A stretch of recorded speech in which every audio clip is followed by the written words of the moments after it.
1. Nobody is thinking about you as much as you think. You replay the awkward thing you said 3 days ago, the bad outfit, the off joke. The moment you stuttered, you're convinced people are still talking about it. They're not. They forgot before they got to the parking lot. Old people will tell you the audience you spent your 20s performing for didn't exist. Everyone in that room was running their own private surveillance state on themselves. Nobody had bandwidth left to track you. It shapes how you waste your good years.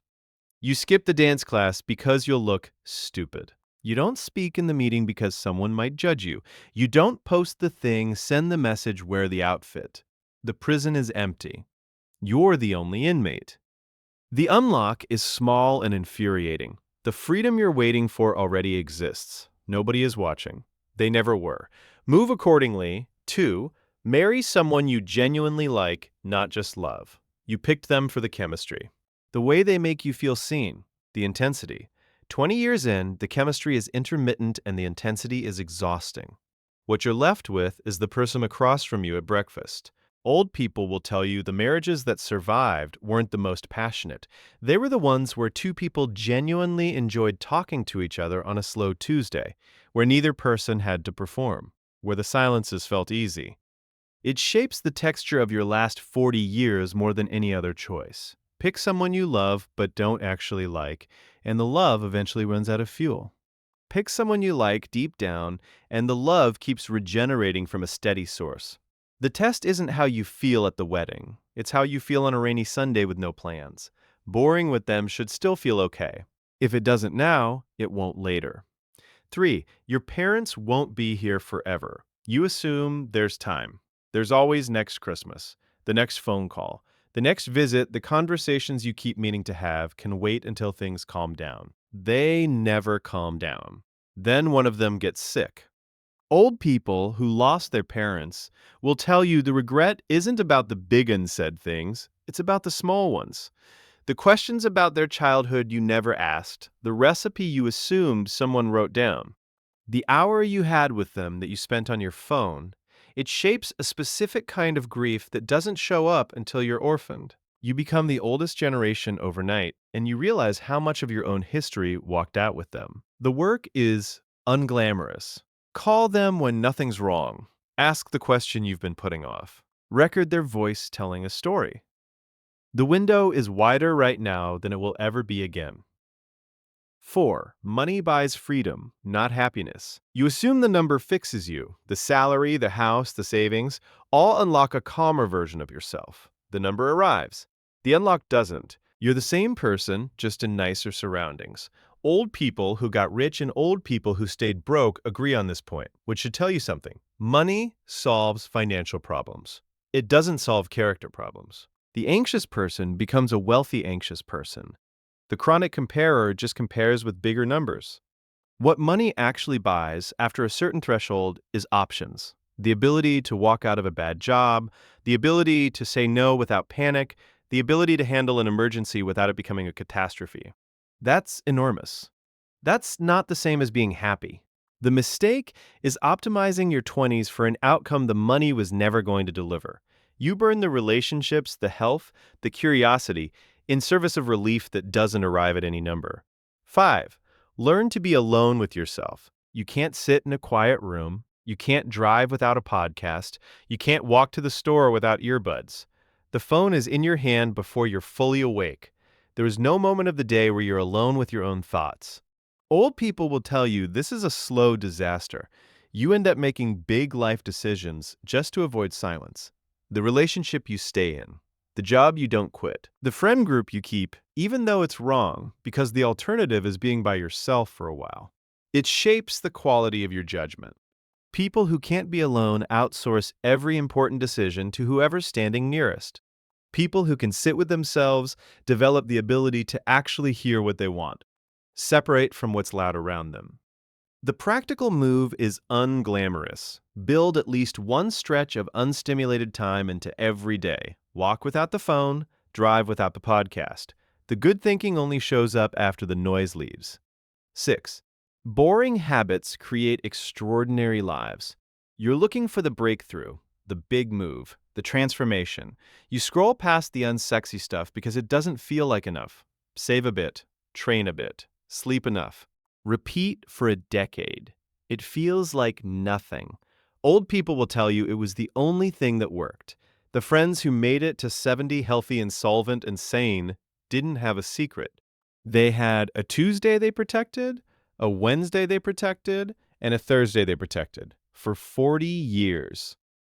It shapes everything by the second half of life. The retirement account that grew while you weren't watching.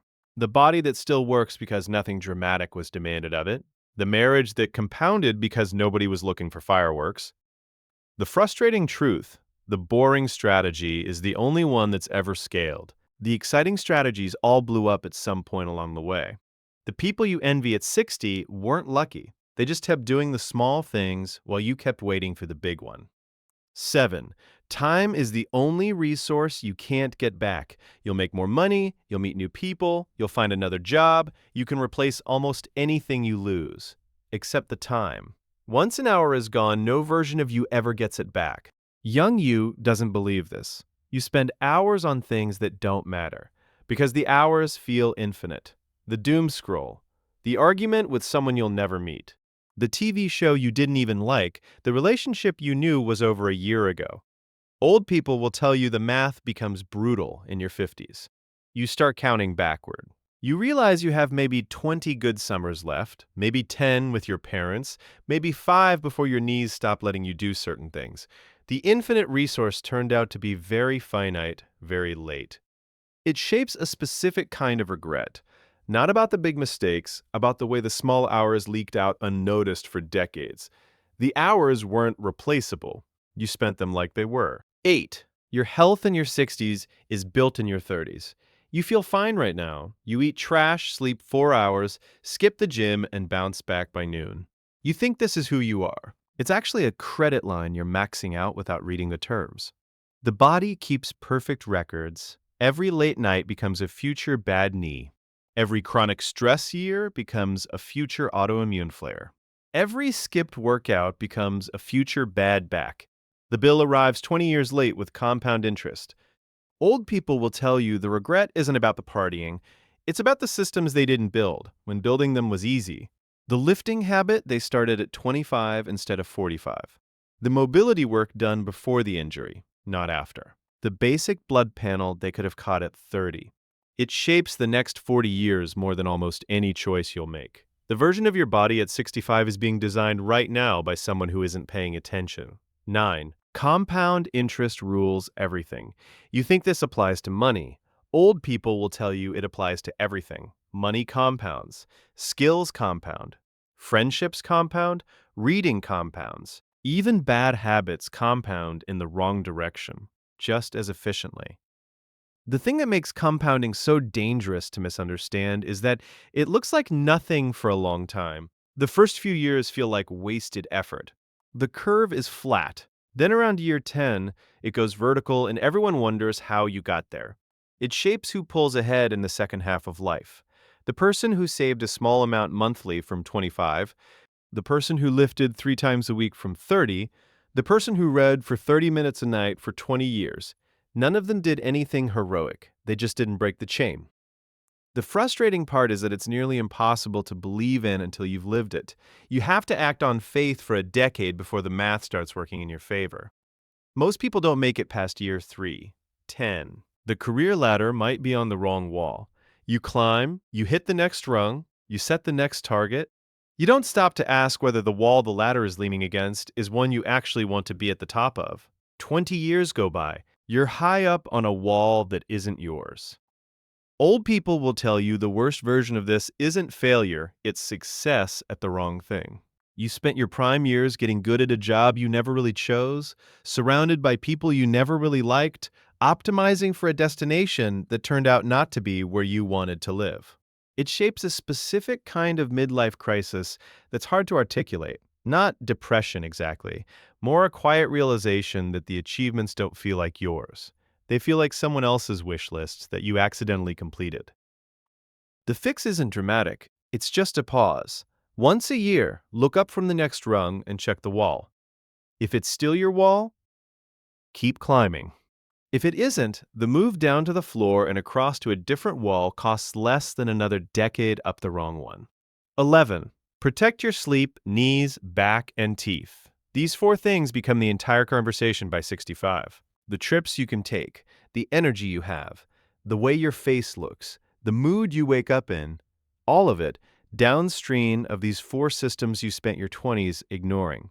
Old people will tell you they would trade almost anything to undo the specific damage. The years of bad sleep that aged their brain a decade, the ignored knee pain that became a replacement surgery, the slouched posture that turned into chronic back issues, the teeth they didn't take seriously until the implants started. It shapes daily life in ways you can't appreciate until you're inside it. People with healthy versions of these four things move through their 70s like it's their 50s. People without spend half their day managing pain or fatigue. The fix is unsexy and slightly boring. Sleep like it's a job. Lift to protect the knees. Work the posture before the back demands it. Floss like an obsessive. None of this is hard. All of it gets ignored. 12. Don't postpone joy for the right time. You're saving the good wine for an occasion. You're putting off the trip until the timing's better. You're waiting to enjoy your life until the next thing settles down. Then the next thing. Then the next thing. The right time keeps moving. Old people will tell you the right time was a story you told yourself to justify deferring the present. The trips they planned for retirement turned into trips they couldn't take because the knees gave out first. The wine they were saving became a bottle the kids cleared out of the cupboard after the funeral. It shapes a regret that lands hard at 70. You realize you spent 40 years preparing to enjoy a life you forgot to actually live. The preparation was the life. There was no future moment of arrival.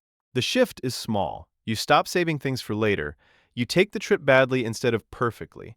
You eat the meal on a Wednesday.